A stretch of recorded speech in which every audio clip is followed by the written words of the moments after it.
Most days pass without anyone remembering the groceries they bought, but some days, in the most ordinary places, extraordinary moments rise. Moments that change people, entire communities, and sometimes even the world. It was a calm Tuesday afternoon in the quiet suburb of Maplewood, Ohio, where the neighborhood grocery store, Harvest Lane Market, bustled with the usual flow of daily life. Kids laughed faintly from the nearby park. Grocery carts clattered gently along the tile floors, and the steady hum of soft rock played overhead. For most, it was just another errand. But for Jalen Carter, that day's grocery run would become a moment etched in the memories of everyone who witnessed it.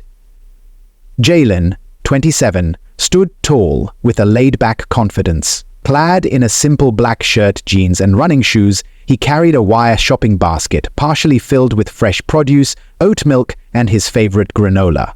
He scrolled through his phone casually, double-checking a list his sister had texted him.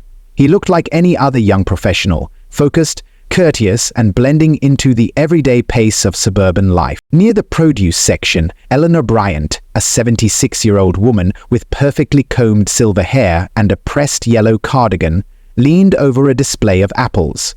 Her reading glasses perched low on her nose, and her lips were tightly pursed as she muttered about the bruises on the fruit. She was a regular, known for her sharp tongue and even sharper opinions.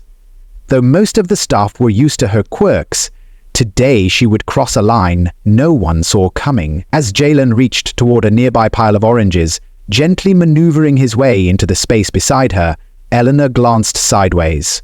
Her hand froze mid-air, her expression hardened as her gaze lingered on his brown skin, his hoodie, and the phone in his hand.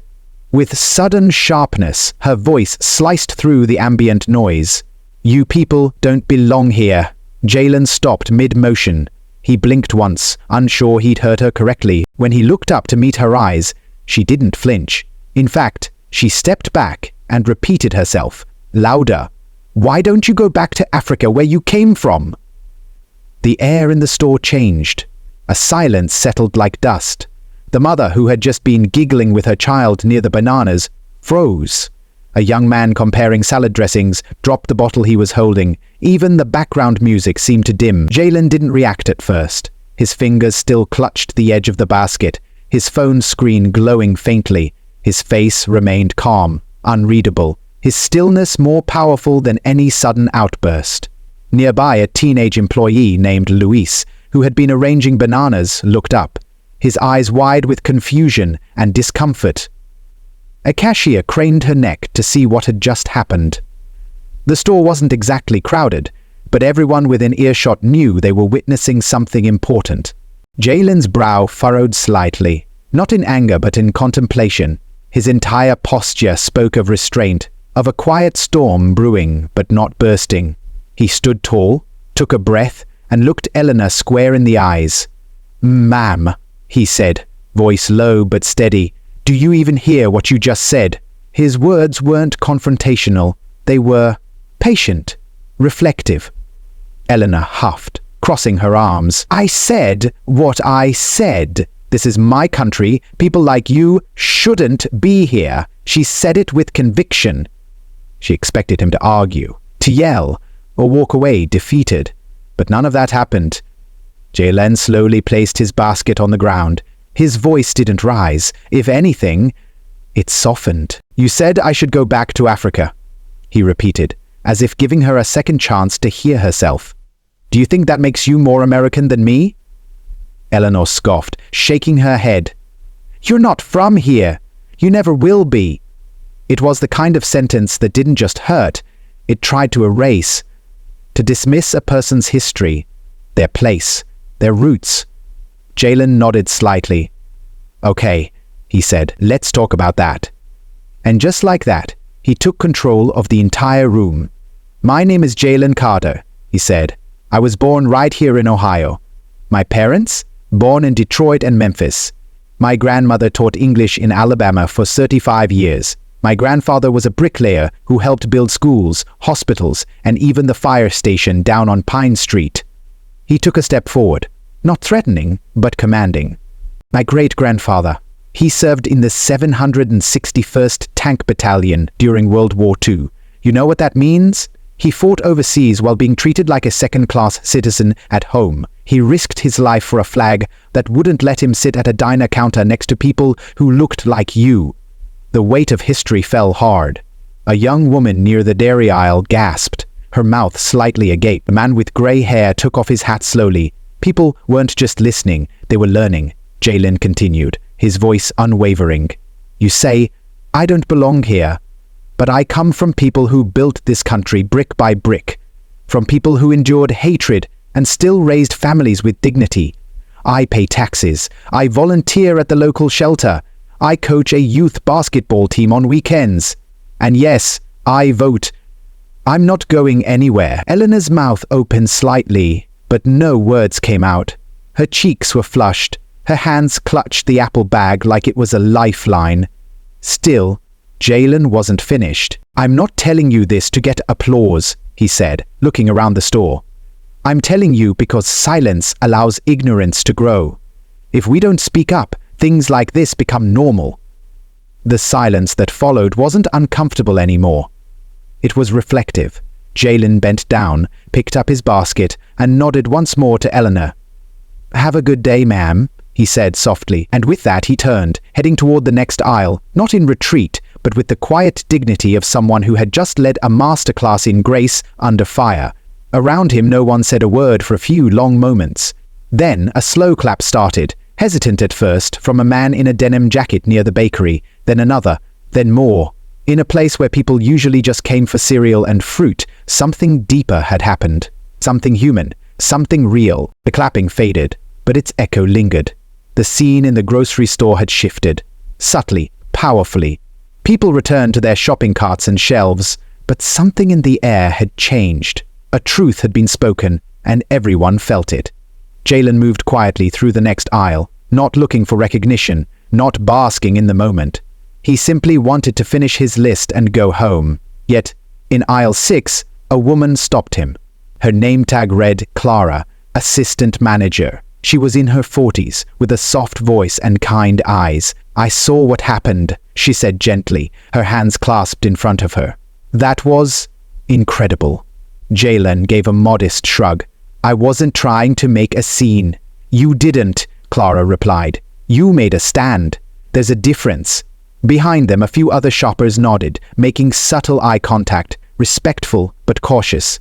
Jalen could sense the shift. It wasn't just that people had listened. They had heard him. As he neared the self-checkout, the teenage cashier from earlier, Sierra, smiled.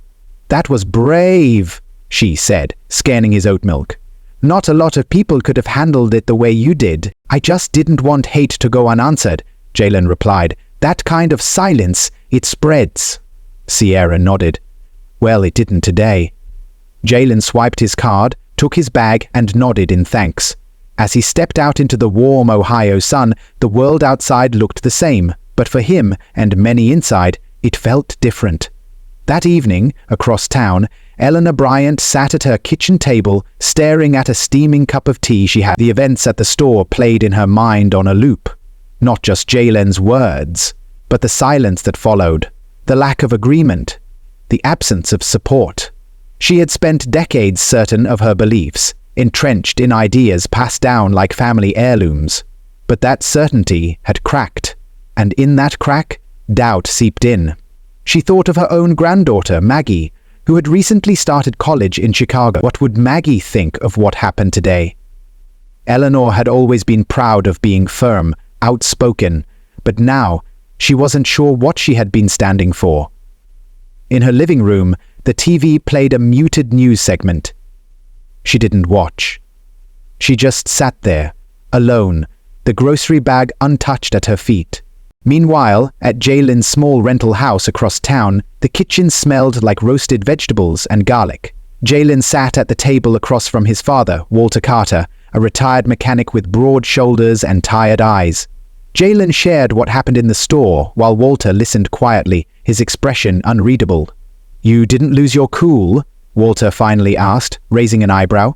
No, Jalen said, didn't even raise my voice. Walter nodded slowly, then smiled. That's my boy. They shared a quiet moment. Then Walter leaned back in his chair. "Some people want to provoke you," he said. "Make you angry so they can dismiss you. But when you answer ignorance with truth, son, that sticks." Jalen nodded. "It felt like the right way. I just didn't expect it to happen in the produce section." Walter chuckled. "Ignorance doesn't wait for the right aisle." Over the next few days, word of what happened at Harvest Lane spread. At first, it was whispers between neighbors. Then it hit the local community Facebook group. Someone who had been in the store had recorded part of the exchange and posted it, with Jalen's name blurred out, but the message clear. "The man in the blue hoodie changed the way I see things. His words weren't just for her. They were for all of us." The post was shared, then shared again. By the end of the week, local news outlets picked it up. Headlines read, "Grocery store moment goes viral for all the right reasons. One man's calm response to hate inspires Ohio community." When a reporter reached out to Jalen, he initially declined. "It wasn't about me," he said. "It was about the truth." But eventually, after some persuasion, he agreed to a short on-camera interview. He spoke clearly, honestly, and with the same quiet strength he had in the store. "Sometimes," he said into the mic, "the most powerful response isn't anger. It's history. It's knowing who you are and what your family endured just to be here."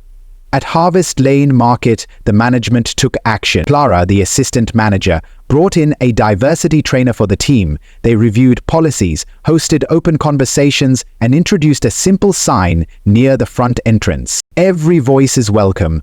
Every customer is respected." The sign wasn't flashy, but to many, it meant everything. And Eleanor, she returned to the store a week later.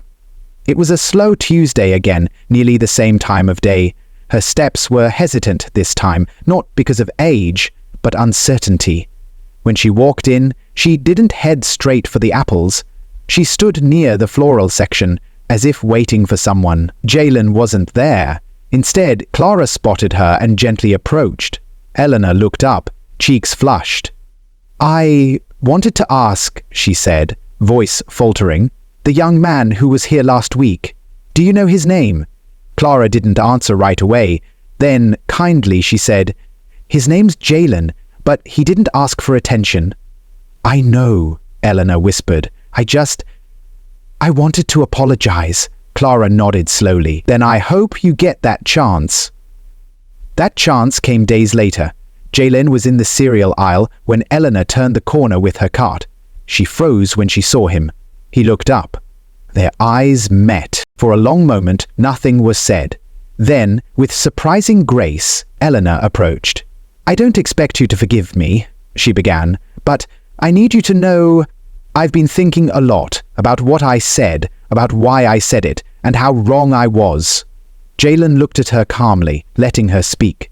"I come from a different time," she continued, "but that doesn't make it right. It just makes me late to understanding, and I'm sorry." He studied her expression. No pride, no defiance, just honesty. "I accept your apology," he said, "but more than that, I appreciate your courage to say it." Eleanor exhaled, a breath she didn't realize she'd been holding. "Thank you," she said, and with that they parted ways. No dramatic hug, no applause, just quiet understanding. Months later, Jalen would still visit the same store. Eleanor did too. They never became friends exactly, but every so often they'd nod across an aisle, a silent acknowledgement of a moment that had changed them both. And perhaps that was enough, because in the end, the power of that day didn't lie in the confrontation. It lay in what followed. The conversations it sparked, the self-reflection it triggered, the stories it unearthed. Jalen never intended to be a symbol, but his words, his calm, his presence, they lit a fuse, not of rage, but of reckoning, not of bitterness, but of betterment. He stood up without shouting, and in doing so, he reminded an entire town that sometimes truth whispered with dignity echoes louder than hate screamed with anger.